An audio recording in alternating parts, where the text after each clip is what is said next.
Nung nanalangin kayo ngayong umaga, ano pinag-pray nyo? Pag may hinihingi ba tayo sa Panginoon, ano ang size? Maliit na pangarap ba o malaki? Barya-barya ba o fabulous? Isa-isahin natin at hanapan natin ang aral, ang napakagandang kwentong ito. Mark 8:22, some people brought a blind man to him and begged him to touch the man. He was blind. It was a very significant disability. And of course, it causes significant isolation. But Jesus is the opposite of this because he had extreme power and ability. And it was more than enough for the weakness and the disability of the man. So the Lord gave extreme connection as against the isolation that the man had been suffering from. Mark 8:23, so Jesus held the blind man's hand and led him out of the village. So Jesus touched the man, hand in hand, he led the man away from the crowd. This was the style of Jesus. He did not want to be a show. He did not want to be a circus. And probably there were a lot of non-believers in the crowds, mga kokontra lang sa nagaganap, distraction, abala sa atensyon nitong taong pagagalingin. So hand in hand, he led the man into his very private space. Sila lang ang napag-isa. He led the man into his very private audience, into his very private and personal revelation, into Jesus' inner sanctum. Para rin yung sinasabi niya sa kanyang turo ng pagdarasal, go to your room, close the door, and pray to your Father in secret. May nagaganap pag tayo na pag-iisa kasama ni Jesus. To heal and to know Jesus, have personal, private time and space with Him. What we do together, we worship together, we learn together, we fellowship together, that is very beautiful and powerful. But that should be balanced by alone time with the Lord.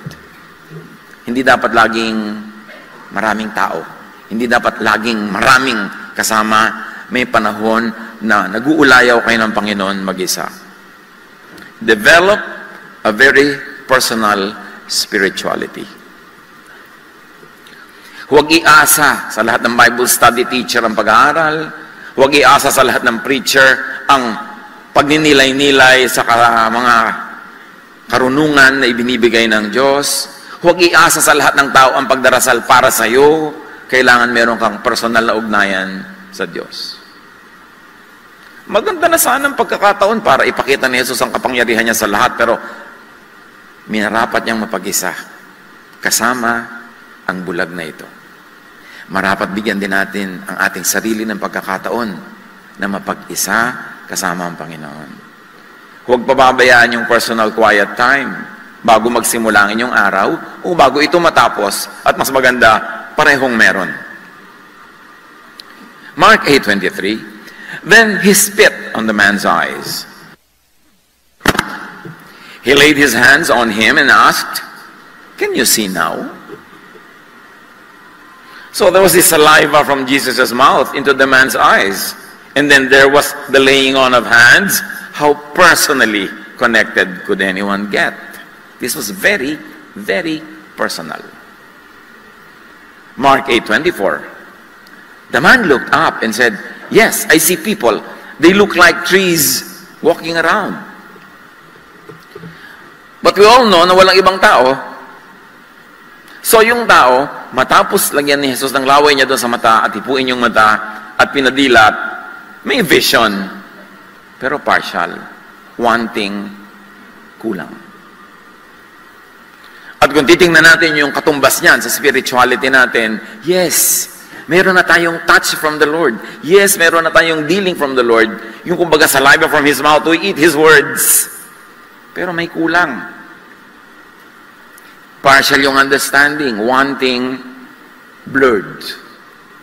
So kailangan may mangyari pa. Sa ophthalmology, ang tawag nila dito, agnosia. When a blind patient first receives vision, light and movement and color are all mixed up and seemingly meaningless. Just a blur. So kahit ang modern ophthalmology will give us a hint kung ano yung nangyayari doon sa tao na yun. Partial vision. Pero ang mahalaga nating tunghayan, yung spiritual application. Marami sa mga tao, partial pa rin ang vision. Partial pa rin ang pagkakilala sa Panginoon. Partial lahat. Wala kalahati. But the one half Christian is one whole nonsense. Tulad nung pananaw ng taong ito, dapat buo, pwedeng konti-konti lang. Dahil si Jesus ang nagpapagaling sa kanya. So, the patient tells his healer. The patient confesses his real situation. Naranasan nyo na ba na tinatanong kayo ng doktor ko, kumuti na buba pakiramdam nyo? Pero dahil naman nakakawak sa doktor na sabihin hindi, walang tala pang ginawa niya, o nahihiya ka pang aminin na hindi siya effective sa'yo. Ako, doktor, bumati-buti. Dahil bumati-buti ka na, o di, tama na, uwian na. Itong lalaki ito, nagtapat. Para pa ako nakakita ng mga taong nagkakalawan na mga mukhang puno. Kung malaman ko tao na sila, puno sila. So the seeker actually asks for more healing by revealing his situation. He's asking to think. Kung naman tayo makapagyan sa spirito, pwede yung gusto ko, pwede naman may naluwian na. May natutunan na ako, may nalaman na ako, no? Yan, kulang. At dahil kulang, hindi kulang. Pero ang mahalaga, ipagtapat. Kailangan ipagtapat mo sa Panginoon kung nasaan ka.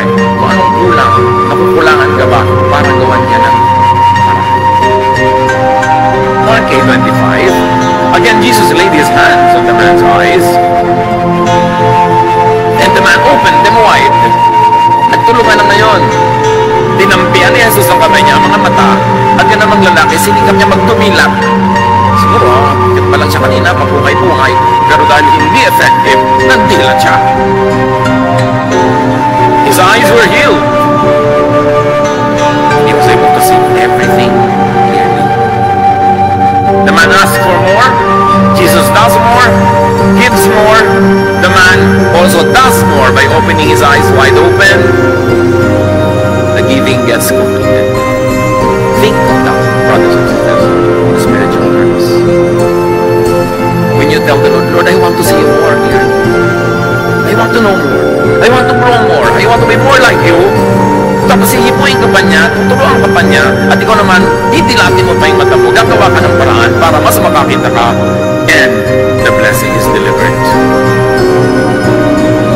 Do more if you want more. Kontento na ba tayo sa ating spirituality, sa ating pananampalataya, sa pagiging effective ng ating mga dalangin, sa pagtugon ng Panginoon sa ating mga dalangin? Kung may kulang, sabihin niyo, Lord, konti pa lang, dagdagan natin. Ito ako, ditilata ko pa yung mata ko.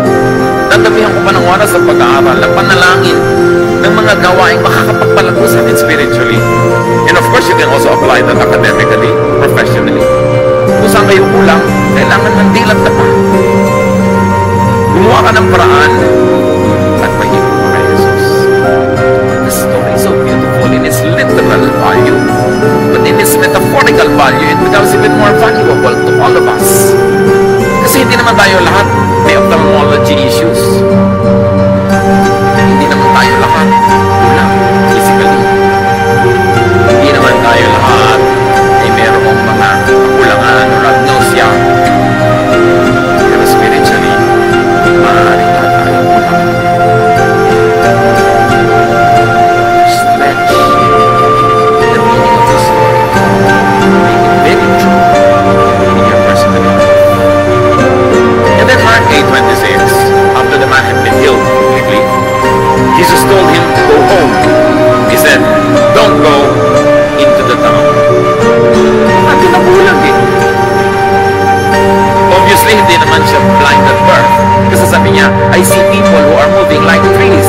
Therefore, he had an idea how people and trees look like. So dati siya nakakita na bulag siya. Kaya sobrang sa alak ko.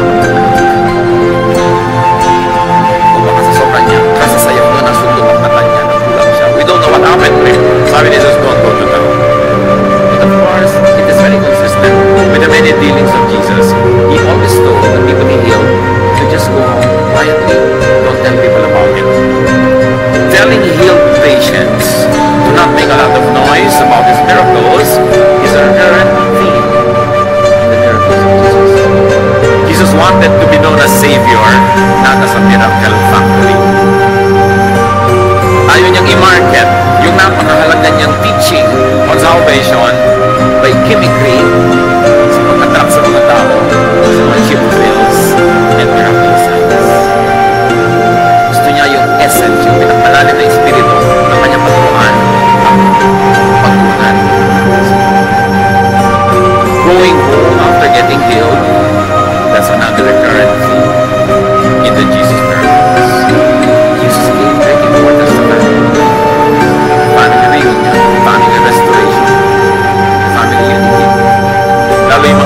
kailangan ilayo yan sa pamilya.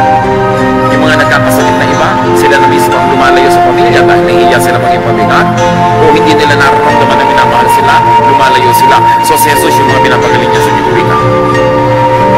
Even the person who was possessed by many demons, gusto nang sumunod kay Jesus, sabi ni Jesus, go home to your family.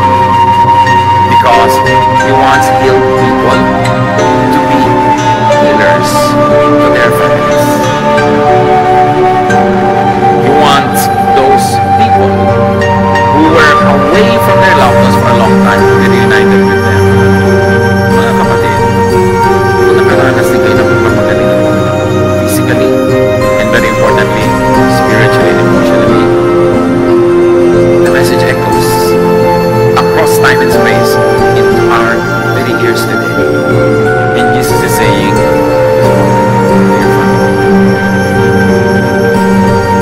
pabaya ka sa pamilya, nagkawatak-watak na kayo, nasagkaroon ka ng spiritual experience, at nakita mo ang Panginoon, naramdaman mo, fix your life. Ayusin mo yun. So when Jesus tells you to go home, it means get connected again. And if you were wrong, then get fixed. Or if you did something wrong, then you fix it.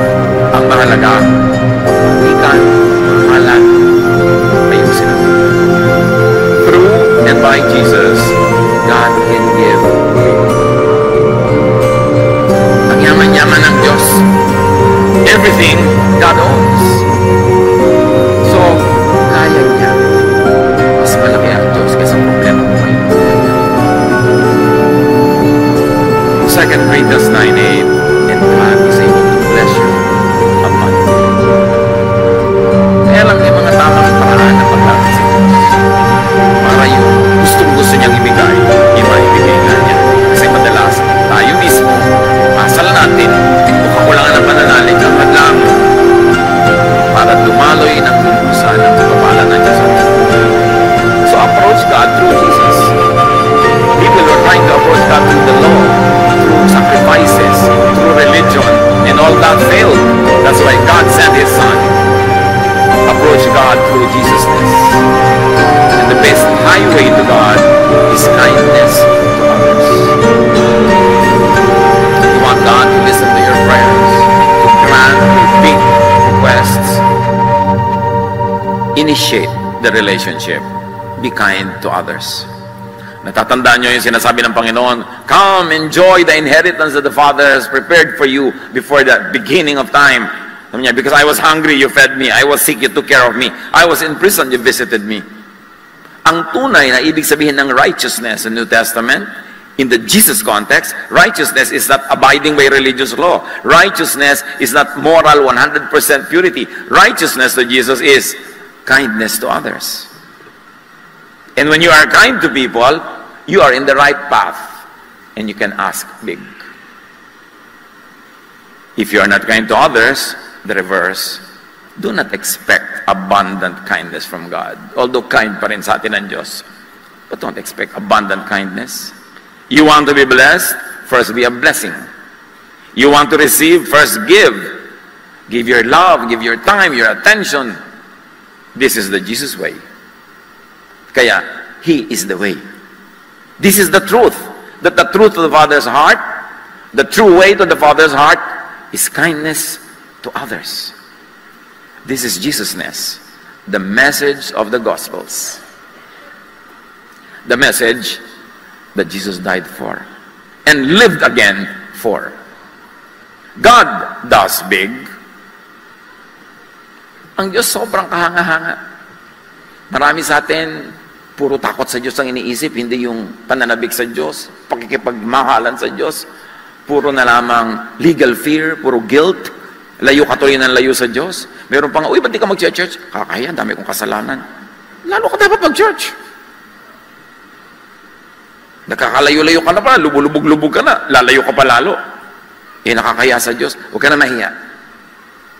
Dahil mahal ka ng Diyos. Napakahalaga na maintindihan natin kung sino ang ama na ipinapakilala ng anak. Si Solomon, nung naging hari, binigyan ng Diyos ng pagkakataong humiling ng anumang bagay. 1 Kings 3:12-13. Ang hiningi ni Solomon, talino, para maging mabuti siyang hari. Therefore, mapaglingkuran niya ang mga tao na minamahal ng Diyos. Sabi ng Diyos, I will do what you have asked. I will give you a wise and discerning heart, so that there will never have been anyone like you, nor will there ever be. Moreover, kala mo tapos na, moreover, I will give you what you have not asked for, both wealth and honor, so that in your lifetime you will have no equal among kings. Ang hiningi ni Solomon, hindi para sa kanya, ang hiningi niya talino, para maging mabuti siyang pinuno. At dahil natuwa ang Diyos, sa niya, ibibigay ko yung hiningi mo. After all, that is what I want. It is according to my will. And you know that the Bible says, when we pray according to His will, God hears us. And definitely, it was within God's will that Solomon be a good king. He asked for that, God granted it. At sabi niya, alam mo, yung hindi mo hiningi, dadagdag ko. Papayamanin kita. Walang mas magiging mayaman higit sa'yo. At gagawin kitang tanyag, bantog. I will make you very, very famous. And of course, we know that during the time of Solomon, kings, monarchs, royals, everybody went to his court just to hear him speak, to hear his wisdom. And those that could not go personally sent ambassadors to take notes of what he was saying, so that those notes can be recited in those many royal courts far from Jerusalem. So give God space to decide what to give you. Humingi siya, pero hindi naman niya isinara yung pinto sa iba eh. Yung iba, Lord, ito lang po hinihingi ko. Merong isang kanta, yung ito ang tanging hiling ko, ito lang po hinihiling ko. Ba't di mo damihan? Ito lang po ang dasal ko, Diyos. Meron ba, Lord, pakinggan niyo lang po ako, hindi po kakain ng masarap na 5 araw. Bakit? Sabi mo, Lord, hihingi na po ako at kakain pa ako ng masarap. Well, God wants to give you big. Ang liit-liit ng pagkakilala natin sa Diyos. Kailangan palagi makipagtawaran na pag may hihingin ka, may i-give up ka. Lord, patapusin mo lang po ako ng college, i-give up ko na ang aking boyfriend. Ba't di mahingi sabay? Ba't kailangan may i-give up ka? Alam niyo kung sino nag-give up? Once for all, ang Ama gave His Son for us. The same sacrifice is not required of you. Ang hinihingi niya lang i-give up mo, yung sagabal sa sarili mong kabanalan, kaligayahan, kaayusan. Pero God is not pleased with sacrifices. God is pleased with hearts that love, hearts that obey His teachings on kindness. So do not limit God with narrow specifications. Minsan ang mga prayer natin very specific. Humihingi ka ng 10 million, 20 pa naman balak ko, di 10. Yan ang hinihiling mo Dapat meron tayong space for God to move because God is God. At hindi natin siya laging pwedeng i-second guess. God wills to give big. Itanim natin sa utak natin yan. Hindi siya kuripot. Kung minsan may hindi siya binibigay, o kinukontian niya ang bigay kasi hindi mo kayang dalhin pag marami. Parang 10 watts sa bumbilya ka lang pala, humingi ka ng 1,000 volts, sasabog ka lang. So hindi bagay sa iyong yumaman, mas bagay sa iyong maralita. Kasi maralita ang utak mo. Pag nagkapera ka, aawayin mo yung dati mo kaibigan, lalayo ka sa kanila, magbubisyo ka lang, ang ganda-ganda ng buhay nyo, nung nagkapera ka, nagkaroon ng takot-takot ng mga ibang asawa, kaya bagay sa iyong maralita. So, hindi tayo gusto na maralita na Diyos. God doesn't want us to be poor. The earth is the Lord's and everything in it. But when you cannot take it, when you cannot accommodate, that's when you are given limited resources. So palawakin natin ang utak natin, ang ating puso, ang ating kakayanan, at kasabay nun, proportionately, lalawak ang ating resources. Nakakita ko once sa isang poster ng Earth, una close up, parang laki-laki ng Earth. Tapos biglang ipinakita sa malayo, isang pagkaliit-liit na tuldok in the Milky Way, tapos may arrow, you are here. Para isang tuldok. Kita nyo ang liit-liit ng kinakalagyan natin. Ang dami-dami pang meron. Ang dami-dami-dami pa. So don't limit God. God wills to give big. Pinatunayan niya ang kanyang mismong anak na si Jesus, ibinigay niya. Romans 8:32. He who did not spare his own son, but gave him up for us all, will he not also, along with him, graciously give us all things? Kung ang kanyang anak na si Jesus ibinigay na, meron pa kaya siya ipagkakait? Kung tama lang ang hinihingi mo at tama ang iyong paraan at kung bagay sa iyo ang hinihingi mo. God does not have to be convinced to be good. God is good. Begin from that note that God is good, God is rich, and God likes to give you big. Psalm 31:19, how abundant are the good things that you have stored up for those who fear you, that you bestow in the sight of all on those who take refuge in you. So yung mga sumisilong sa Panginoon, yung mga sumusunod sa Kanya, in full view of everybody else, God favors very specially. Kaya ang sinasabi sa Psalm 23, you set a table before me in the presence of my enemies. Can you imagine that? You have enemies and God sets a table before you. Of course, the meaning in Bedouin and desert culture should not be lost. But because among desert dwellers, then and until now, in many villages, when a desert dweller eats with you, sets food before you in his tent, and you eat outside of his tent, seen by the neighbors, it means this desert dweller will give you his life. Nobody can touch you nang hindi dadaan sa kanya. At yan ang sinasabi, you set a table before me in the presence of my enemies.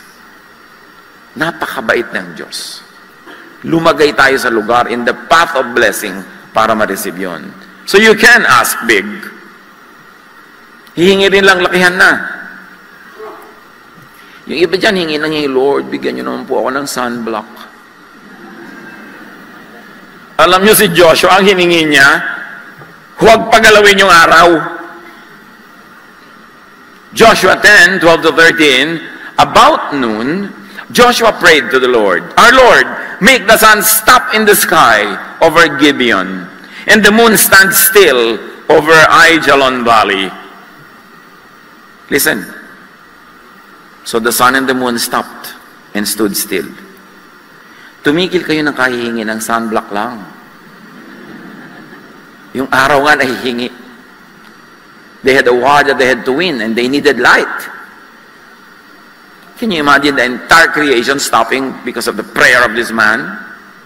So, huwag mga sunblock lang ang gawing goal sa buhay. Lakihan nyo. Mayaman ang Diyos natin. Huwag natin i-condition ang ating utak na kontento sa kulang, sa konti. Sabi nitong bulag, nakakakita na ako merong kulang. Para mga taong hindi ko maintindihan nagagalawan. It means more. John 15:7, if you remain in me, and my words remain in you, ask whatever you wish, and it will be done for you. Merong if you remain in me, in my words remain in you. Because if the words of Jesus remains in us, we understand Him, we know what He will give, and we ask for it. In John 16:24, ask, and you will receive.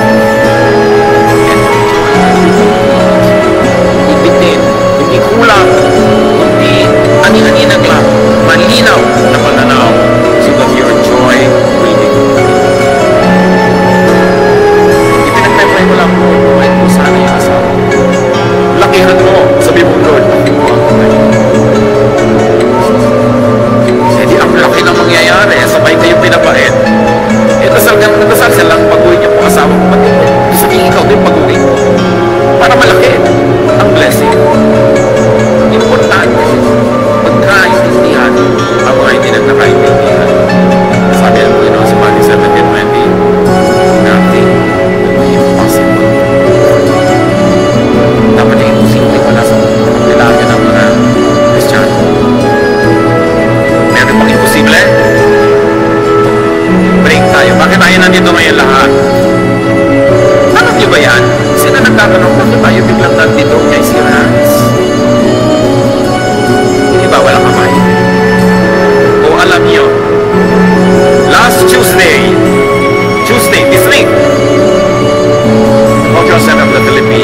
miracle, bigla-bigla ko makakalagdag ng hall na to. At nakapot na tayo mga nagpupuan. All the Sundays of this month, at ang inaayos natin buong taon. At sana hanggang gumaling ang Panginoon, dito na tayo. Gusto nyo ba dito? Lakasan nyo palakpak para marinig. Salamat sa Focards, 14 na taon tayo dyan. Mahal-mahal natin yan. But when the Lord says, pull up your tents and move, ganun yung Exodus, pull up the tents and move. We have the heritage of building. Lagi marami nagtatanong, ba't hindi na lang kung may bumili ng lote? At para may building kayo. Bibili ka na ganito malaki para magkasal ng mga tao ito. Saan tayo makakabili? Sa Pilipinas, Rizal. Punta kayo. Ang dami-dami natin. Gusto ko maraming parking lot. Paano na yun? Kaya mas gusto ko nila mag-ride. Kasi mas napipili mo yung lugar. Kung lumaki kayo, lakihan. Pag lumit kayo, pilitan. Makakataw. And then we can focus on the more than take your spiritual living. Yung unang tayo, mag-fundraising ako, nakita nyo kung pang-peso saan. Dahil may pinapatay tayong building. No. What we can afford, that's where we go. Because we also allocate our resources to our social work, our charities, our missions. Salamat because napaka-accommodating na PICC, you know, the Focards still that belong to the President of the Philippines, but the PICC still settled out of the Philippines. So ibang kausap. Pero may isang kausap at everybody. And the Lord has placed us here. Salamat sa Panginoon. At salamat din sa lahat ng tumulong. Alam nyo ngayon, naglilipat tayo lahat, yung lahat ng naipon nating gamit doon sa 1 hektaryang sahig ng Focards. Hindi natin namalayan, ang dami pa nating nilagay. Ngayon kailangan pagkasahin natin muli sa ating sariling building sa Makati. You know, somebody has to shrink everything. But yes, so many people were very helpful, kaya tayo narito. At next week, lolobin ng Panginoon, narito pa rin tayo. At ipanalangin nyo na yung mga araw na may fully, na talagang book na dito, definitely all throughout some time, lilipat tayo ng ibang venue. Yung ibang-iba sabi, wow, nag-level up ang day by day. No. Going to PICC is not a leveling up because kung dinala tayo ng Panginoon sa isang bodega, anong itatawag nyo doon? Ang bulwagan ng Panginoon ay kung saan siya sinasamba. PICC man yun, o ilalim ng tulay, o ilalim ng puno, aircon man o hindi. O mga kababaihan, matatahimik na yung buhok nyo kasi sa Focards nagtatayuan yung buhok nyo sa lakas ng hangin. Salamat talaga sa mga nagbigay ng electric fan. Huwag nyo na sanang bawiin. So, importante mga kapatid, we always thank God and kung saan tayo dalhin. Hindi kailangan na papilit. Ang mahalaga, because ang ating puso, yan ang bulwagan ng Panginoon. Kahit saan magpunta ang worshiper, nandun ang Panginoon. Sabi ni Jesus, when 2 or 3 are gathered in my name, I am there. So the Lord is here. Ito ngayon, isang bulwagan ng Panginoon. Ang nakaraan, balik nga pala tayo sa message, no? John 15:7, if you remain in me, and my words remain in you, I like to emphasize that, ask for whatever you wish. Nung nawala bigla yung potential ng Focards to be our home, of course, we immediately thought of this. But first, at gusto kong sabihin sa inyo, there had been negotiations na mag-worship tayo sa main theater ng CCP. Noon pa, gusto kong dalhin tayo doon. At dito, I was thinking of the plenary hall. Parang ako yung si Solomon nagpe-pray ng wisdom only, may iba pa pala. Because this hall, I think, is much better for our needs. Yung plenary hall, terrace yun. Pag nandun ka sa balcony 2, kawaya na lang kayo ng kaibigan mo na nandun sa balcony 1, ang hirap magpalipat-lipat. Dito, magpagulong-gulong kayo dyan. Pwede. We will do our Sunday school here, our Bible studies, our junior Sunday school, our paaralan ng buhay, our meetings, and our fellowships, because we will do our 7 to 8:30 worship as usual. And because we will be here 7 to 12, then 8:30 to 9:30, 1 hour, 9:30 to 10:30, before the second service begins, ang hall na ito ang gagamitin natin for all our other purposes. So, importante na mapanatili natin ang maintenance ng building, that we respect the policies of the PICC, which is meant to be for the betterment of everyone who uses this wonderful facility. So, walang nawala sa mga activities natin, meron lang tayong adjustments. There will be some adjustments. And during the week, ang ating office sa Makati, kunin nyo na lang yung address. Anong office atin ngayon? Nasa likod. Admin office. Alam nyo ibig sabihin nun? Yung mga nagdadala ng donation, doon nyo dalhin. Kaya yan, ang naon ako ipatayo dyan. Ayun. No, meron din tayo, siyempre mga inquiries, when you need things, you go there. Yan yung temporary office natin. Pag Sunday, nandyan tayo. I have to tell you all this kasi ang daming tanong-tanungan. No? So, kailangan na isingit yan. Bumalik na tayo sa mga kabanalan. You can receive big. Believe that. Job 42:10, after Job had prayed for his friends, the Lord restored his fortunes and gave him twice as much as he had before. You know the story, this classic story of suffering ni Job, nawala lahat ng kayamanan, namatay mga anak, everything, and yet, kahit matanda na siya, nadoble pa ang mga kayamanan, nagkaroon pa siya uli ng mga anak. In other words, nadoble pa ang ligaya niya sa Panginoon. Hindi siya bumitaw. At siya'y nagantimpalaan. When you don't receive big, it could mean that you don't ask big. James 4:2, you do not have because you do not ask God. At siyempre may kasunod yan, which is not our topic now. When you don't receive big, it could mean that you don't believe big. Because as much as you believe, that is what you will receive. James 1:6-8, subalit ang humihingi ay dapat magtiwala sa Diyos at huwag mag-alinlangan. Sapagkat ang nag-aalinlangan ay parang alon sa dagat na itinataboy ng hangin kahit saan. Huwag mag-alinlangan. Huwag umasang tatanggap ng anuman mula sa Panginoon ang taong pabago-bago ng isip at di alam kung ano talaga ang nais niya. So again, it's in your mind. Focus on it. Believe in it. Nothing will be impossible for you. Hindi yan empty words. Totoo yan. Nakita niyo yung araw, tumirik doon ng matagal. Ang bagyo, pinapatigil. Matthew 8:26, ngunit sinabi niya sa kanila, ba't kayo natatakot? Napakaliit naman ang inyong pananampalataya. Bumangon siya, pinatigil ang hangin at ang mga alon, at bumuti ang panahon. Anong alon sa buhay niyo ngayon ang kinatatakutan niyo? O wala pa man, ini-imagine nyo nang may darating, nabubuhay kayo tuloy sa takot. Pag nangyari ang inyong kinakatakutan, 2 beses kayo nagdusa, ngayon na ini-imagine nyo yun, at pag nangyari na. At kung hindi man yun mangyari, at least once kayo nagdusa, nung ini-imagine nyo. Discipline your mind. Do not focus on what makes you afraid. Do not focus on your fears. Focus on Jesus. Focus on the healer, not the sickness. Focus on the answer, not the question. Focus on the power, not the weakness. Nothing will be impossible for you. Matthew 17:20, hindi nila mapaalis yung masamang espiritu doon sa tao. Sabi, bakit di namin magawa? Sumagot siya, dahil maliit ang inyong pananampalataya. Hindi dahil makapangyarihan yung espiritu. Dahil maliit ang inyong pananampalataya. Tandaan nyo, kung kayo'y may pananampalataya sa Diyos, asin laki ng buto ng mustasa, maaari ninyong sabihin sa bundok na ito, lumipat ka ron, at ito'y lilipat nga. Tunay na walang bagay na hindi ninyo magagawa. Dibdibin natin ito kasi totoo to. Hindi ito figure of speech. The mind, the spirit of humans has great power because we were created in God's image.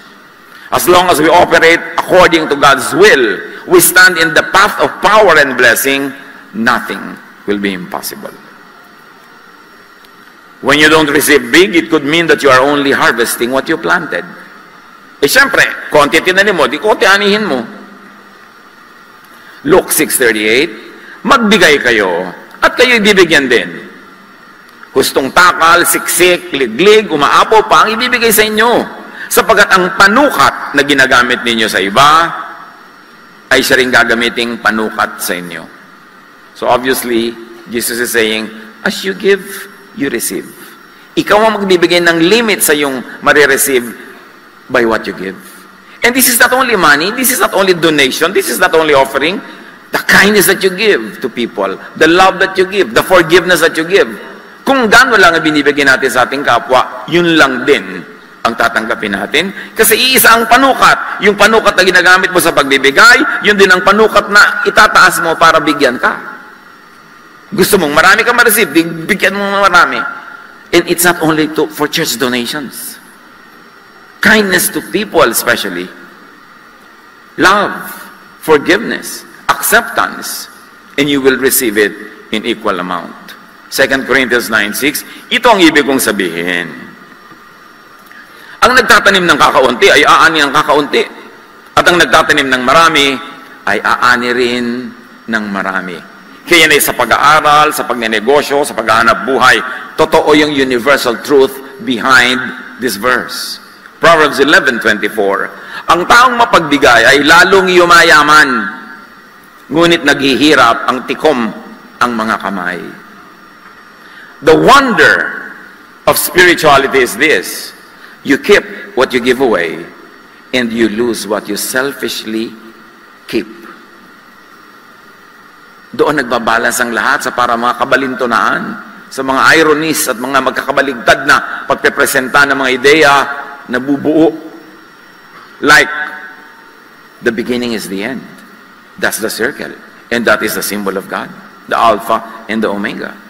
So you want to keep, give it away. You want to lose it, selfishly keep it. When we don't receive big, it could mean that you're only receiving what you believe you could and you would receive. So ina-analyze natin kung bakit ganun. Yung pala pwede ko makatanggap ng big, bakit konti? At naghahanap tayo ng maaaring dahilan sa ating mga personal cases. Your reality is your faith. Your faith is your reality. You believe big, your reality becomes big.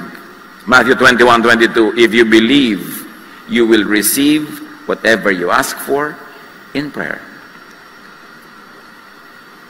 Nung namatay si Lazarus, pinuntahan ni Jesus, sabi ni Jesus, buksan niyang libingan dahil tatawagin niya eh.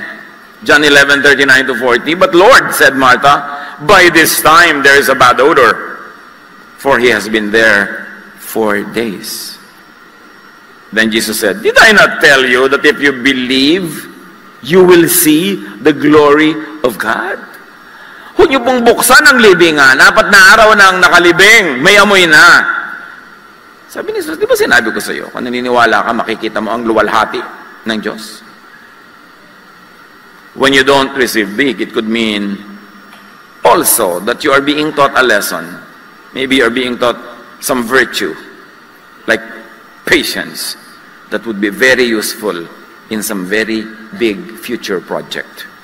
James 4:3, when you ask, you do not receive because you ask with wrong motives, that you may spend what you get on your pleasures. So maaaring, it's a no because it will be bad for you. Or maybe it's a no because you're being taught a virtue. Kaya marami tayong choices mga kapatid, kasi marami talagang pwedeng pagkunan ng dahilan kung bakit we don't always receive big. And we like to know which of those are true to us so we can do something to rectify the situation. Job 33:29-30, God does all these things to a person. Yung daw dumadaan sa paghihirap, twice, even 3 times, to turn them back from the pit, that the light of life may shine on them. So meron naman talagang hindi binibigyan, kung minsan ay dumadaan pa sa pagdurusa, para lalo nilang maramdaman ang tapo ng liwanag sa kanila sa tamang panahon. God works in mysterious ways. Able or not able to identify the reasons why we don't always get as big as we want, trust God that His dealing is always right. Because He likes to give to us. Kung hindi niya tinatatanggap, yun ang mga pwedeng reason. Or it could mean that you are being trained for something big. Training pala. Kapag may mga taong dumadaan sa paghihirap, yung sabihin, baka may kasalanan ka. May sakit na nga, dinalaw mo pa, sis. Baka naman may kasalanan ka. Huwag ka nalang dumalaw. Para kang visitor from hell. Naghihirap na yung mga tao, usigin mo pa. Hindi mo alam kung yun ba isang trial, yun ba isang training, o kung ano man yun, di mo alam, so shut up. Ang bilis-bilis natin mag-judge. Hindi natin alam. 1 Corinthians 9:25, athletes work hard to win a crown. So probably this person is only being trained. for something that would be very, very victorious.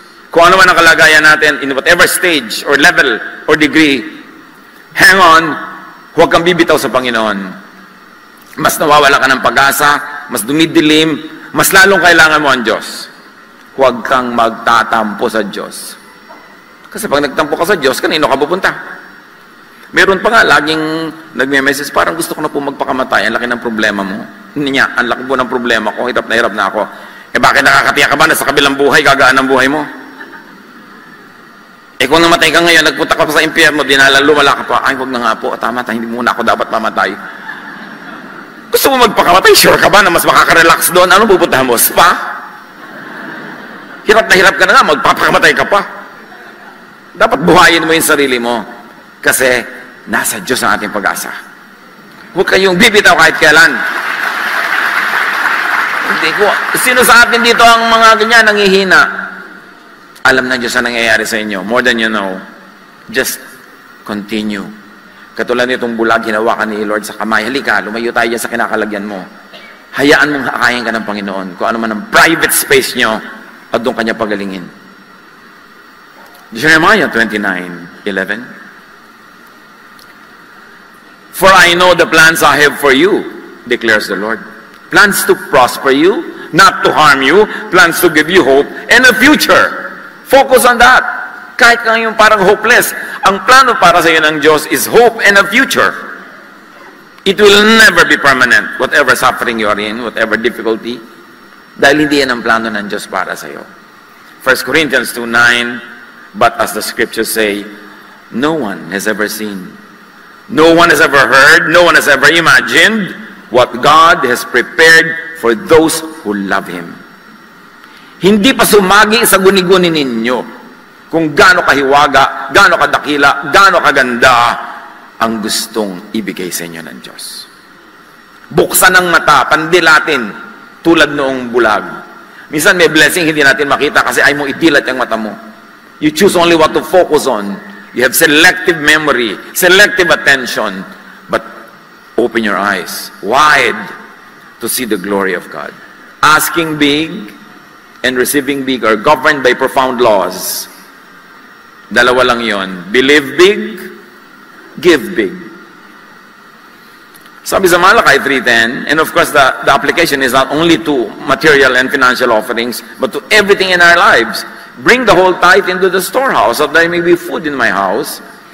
Test me in this, sabi ng Lord, and see if I will not throw open the floodgates of heaven and pour out so much blessings that there will be not room enough to store it. Apply it also to love. Give full love to your spouse. Asawa mo na yan eh, kulang-kulang mo pamahalin. Bigyan mo todo.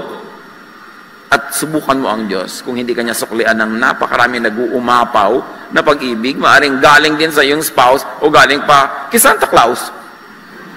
O kung kani-kanino. Pero, sabi ng Panginoon, subukan niyo ako. Give. And I'm always emphatic that this giving is not only in the context of church. Just give love, give kindness, give time, give attention, and see it grow and come back to you. Give your part, do your part, and receive your part. Matthew 6:14 to 15. For if you forgive others for the wrongs they do to you, your Father in heaven will forgive you. But if you don't forgive others, your Father will not forgive your sins. So again, hindi lang sa sin ito. Ang concept is universal. What you give is what you get. What you are willing to give to people is what the Lord will give to you through people. So give what you want to receive. Luke 6:38, if you give to others, you will be given a full amount in return. It will be packed down, shaken together, and spilling over into your lap. Let Jesus lead you away from your crowd that hinders your healing. Healing ng emotion mo. Kung ikaw laging nagdaramdam, laging nagtatampo, laging umiiyak, tapos ang lahat pa ng kausap mo, ganun din. Mga tampurista rin, mga galit din sa mundo. Walk out of that crowd. Let Jesus take you out of it. Lumabas kayo, mga kapatid, sa mga toxic relationships. asawa ko po, huwag kang lumabas, asawa mo pala. Ipanalangin mo magbago ka at siya at sabay kayo. Pero maraming mga relationships toxic. Mga chat rooms na toxic. Mga kausap mo laging toxic. Lagi kang nagagalit. Gusto nyong magalit sa mundo, gusto nyong manigas at mamatay, magbasa kayo ng mga comment sa Facebook. Lalo political comment, religious comment. Yun, get out of your crowd that makes you sick. Be alone with Jesus. Enjoy healing with the Lord. Spend quality alone time with Jesus. Then, ask big. Lord, thank you that we can ask big. Nawa sa aming mga narinig, kung may kulang pa, kayo po ang magpuno. Ipaunawa nyo sa amin na napakabuti nyo, napakayaman nyo, at gusto nyo kaming bigyan. Kung ano man yun, be it material, emotional, spiritual, social, intellectual needs, kayo ay mayamang Diyos. Pagbulay-bulayan natin ng ilang saglit kung ano ang personal application nito sa ating mga buhay. Lord, bless your people. Remind us